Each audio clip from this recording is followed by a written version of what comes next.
మరి భక్తులారా, పవిత్రమైనటువంటి ఎంతో మంచి వ్యక్తిగా పేరుగాంచినటువంటి వారు, ఆ మంచితనం మనిషిలో ఉండబట్టే వాళ్ళ పేరు తలుచుకోగానే అందరి కళ్ళల్లో కన్నీళ్ళు వస్తాయి. ఎందుకంటే ఆ బాధ అనేటువంటిది గుండెలకు తెలుస్తుంది, వాళ్ళ గొప్పతనం ఏంటో మనసుకు తెలుస్తుంది. కాబట్టి అలాంటి మంచి వ్యక్తి ఎక్కడున్నా ఖచ్చితంగా వారి ఆత్మకు శాంతి కలగాలని మరొకసారి మేమందరూ కూడా కోరుకుంటూ, మరి వారి పేరు మీద ఈనాటి హరికథా గానం, నాకు వచ్చేటువంటి కథలు మీకు చెప్తాను. ఆ కథల్లో మీరు ఏ కథ నిశ్చయిస్తే ఆ కథ మనవి చేస్తానండి. నాకు శ్రీరామ జననము, విశ్వామిత్రుని యాగ సంరక్షణ, సీతారాముల కళ్యాణం, శ్రీనివాస కళ్యాణం, పార్వతీ కళ్యాణం, భక్త మార్కండేయ భూకైలాసము, భద్రాచల రామదాసు, రామాంజనేయ యుద్ధము, భక్త చంద్రహాస, భక్త ప్రహ్లాద, సతీ సావిత్రి, సత్య హరిశ్చంద్ర, భీష్మ ప్రతిజ్ఞ, భీష్మ పతనము, పాండవ రాజసూయ యాగము, శ్రీకృష్ణ రాయభారము, నర్తనశాల అంటే కీచక వధ, పద్మయోహము, దాన వీర శూరకర్ణ. ఇన్ని కథలు వస్తాయి. ఈ కథల్లో మీరు ఏ కథ నిశ్చయిస్తే ఆ కథ మనవి చేస్తాను, సెలెక్ట్ చేయండి. అంతలోపు మకళా బృందాన్ని పరిచయం చేసుకుని కథలోకి వెళదాం. ఎందుకంటే హరికథ వినాలని 60 దాటిన వాళ్ళు మాత్రమే వస్తారట, మిగిలిన వాళ్ళంతా హరికథ కోసం రారు. హరికథ ఎలా ఉందో చూసుకోమదామని అందరూ వస్తారు. నల్లగా ఉందో, ఎర్రగా ఉందో, పొడువుగా ఉందో, పొట్టిగా ఉందో, లావుగా ఉందో, సన్నగా ఉందో, ఎట్లా కల్లా చీర కట్టిందో, ఎన్ని నగలేసుకోందో కదా. కాబట్టి మీకు ఆ ఇబ్బంది లేదు. ముందుగా మా పరిచయం చేసుకుందాం. కీబోర్డ్ సహకారం అందిస్తున్నటువంటి అన్నగారు, పేరుగాంచినటువంటి వారు, మంచి మంచి సినిమా డైరెక్టర్లతో పరిచయం ఉన్నటువంటి వారు, ఆల్రౌండ్ ఆర్టిస్ట్ అయినటువంటి వారు, మరి మాలూరు ఇగ్లూరు గ్రామస్తులైనటువంటి మంజునాథ్ అన్న గారు, వారికి మనసారా మా నమస్కారాలు తెలియజేసుకుంటూ క్లాప్స్ గట్టిగా. మరి ఏం వర్షం పడి పడిపోయిందే బాబా, అట్లా కాదు, పార్టీ ఎవరు ఆడవాళ్ళు పార్టీ పెట్టాం కదా, అందుకని సిద్ధరామయ్యకుండే క్రేజ్ వచ్చేసా. మరి తబలా సహకారం అందిస్తున్నటువంటి అన్నగారు, వారు కూడా పేరు ప్రతిష్టలు సాధించినటువంటి వారు. పెద్ద పెద్ద సీనియర్ల దగ్గర నుంచి జూనియర్ల వరకు వందల మంది హరిదాసులకు వాయిద్య సహకారం అందించినటువంటి వారు. మరి తమిళనాడు ఒసూరు కోనేరుపల్లి గ్రామస్తులైనటువంటి వేణు అన్నగారు, వారికి కూడా మనసారా నమస్కారాలు తెలియజేసుకుంటూ,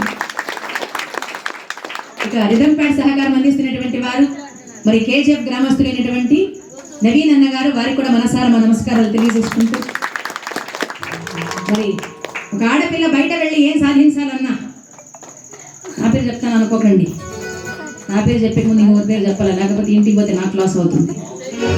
కాబట్టి మరి ఒక ఆడపిల్ల బయట వెళ్ళి ఏం సాధించాలన్నా ఖచ్చితంగా ఇద్దరి సహకారం ఉండాలి. ఒకరి తల్లిదండ్రుల సహకారం, ఇంకొకరి భర్త సహకారం. మరి ఈరోజు ఇక్కడ నిలబడి హరికథా గానం చేయాలంటే నా విద్యని గౌరవించి, నా కళని ప్రోత్సహించి, నన్ను ఆదరించినటువంటి మంచి వ్యక్తి మా భర్త గారు, BEML ఎంప్లాయ్ అయినటువంటి వీరేందర్ గారండి. వారికి కూడా మనసారా నమస్కారాలు తెలియజేసుకుంటూ, నన్ను చూస్తేనే నవ్వొస్తున్నాయి. మరి నా పేరు జమునా భాగవతారిణి, చిత్తూరు డిస్టిక్, బైరెడ్లపల్లి మండలం, ఆలపల్లి గ్రామం. ఈ ఆంధ్ర అడ్రస్ పుట్టిల్లో మాత్రమే. నేను కూడా మీ కర్ణాటక కోడల్ని. చింతామణి తాలూకు, బట్లపల్లి పక్కన మావుగిరి గ్రామం. ఉండేదైతే బెంగళూరు అండి. మూడిట్లో ఏదైనా ఫిక్స్ కావచ్చు. ఇకపోతే ఇంతమంది సమక్షంలో ఈ హరికథ గానం చేయాలంటే ఎంతో అదృష్టం ఉండాలి. ముఖ్యంగా హరికథ జరగాలంటే ఖచ్చితంగా కైక లేకపోతే రామాయణం జరగదు, కర్ణుడు లేకపోతే భారతం జరగదు, ఈ మైకులు లేకపోతే మా హరికథే జరగదు. ఎందుకంటే ఏమున్నా ఏం లేకపోయినా ఈ సిస్టమ్ బాగుండాలి. ఈ సిస్టమ్ బాగలేకపోతే మా సిస్టమ్ పాడైపోతుంది. అందుకే ఒక హరికథ అనేటువంటిది ఆర్టీసీ బస్సు లాంటిది అన్నారు. ఆ బస్సులో డ్రైవర్ ఎవరండి? మైక్ కాదు, నేనే డ్రైవర్ని. మరి ఆ యూనిఫామ్లో ఉంది ఆయన కండక్టర్. మరి ఇక అలాగే నాకు యూనిఫామ్ అడిగారా? ఇదే యూనిఫామ్. మరి అలాగే ఈ బస్సుకి చక్రాలు ఎవరు అంటే వీళ్ళే, వాయిద్యాలు చక్రాలు, 3 చక్రాలే, 3 చక్రాల బస్సు అది. ఇక అలాగే ఈ బస్సులో ప్రయాణికులు ఎవరు? వెరీ గుడ్, ఇదంతా ప్రయాణికులు. ఇక అలాగే ఇక్కడ నిలబడుకునే వాళ్ళు ఎవరు? నిలబడుకునే వాళ్ళు ఎవరైనా వాళ్ళు ఉన్నారు వెనకాల. ఈ నిలబడుకునే వాళ్ళంతా కిలోమీటర్ వాళ్ళు. డ్రైవర్ నిద్రపోతే అంతా నిద్రపోతారు. కాబట్టి ఇక ఆర్టీసీ బస్సుకి బ్రేక్ ఎవరు అంటే మైక్. ఇది కాస్త ఫెయిల్ అయిపోయింది అనుకోండి, మొత్తం టోటల్ బస్సే ఫెయిల్. వేలుపల్లి మా ఊరు పక్కనే అది కూడా. కాబట్టి కట్లేసుకొని వచ్చే పనిలే, డైరెక్ట్గా టికెట్లు ఇవ్వండి. కాబట్టి అదే ఎమకి విరిగిపోయేదా, విరిగినట్టు ఉన్నాయి. మరి చక్కగా స్టేజ్ ఎంత బాగుంది అంటే మంచి ఆటోటేరియల్ ఉన్నట్టుండి ఆనందంగా మంచి ప్లేసు. ఎంత వాన పడినా ఈ వీపొద్దు పడదండి వాన, ఎందుకంటే ఇట్లా ప్లేసు ఇంత అరేంజ్మెంట్ ఉండేతో వాన పడదు. మంచి అట్లతా పెట్టుకున్నప్పుడు వచ్చేస్తుంది వాన. మరి అవునవును, ఆయన గొప్పతనం. ఇంత మంచి జనం. మేము అసలే బంగారుపేట టౌన్లో అంటే అయ్యో జనం ఎందుకు వస్తారు అబ్బా అనుకున్నాం, కానీ ఆయన గురించి తెలిసి మాత్రమే ఈ ప్రోగ్రాం ఒప్పుకున్నాం. జనం లేకపోతే కథ చెప్పలేము. జనం ఉంటేనే మేమేం చెప్పినా వాళ్ళు వింటారు కాబట్టి ఆనందంగా ఉంటుంది. కాబట్టి ఇంతమంది జనం చేరడం అంటే అది ఆయన గొప్పతనం.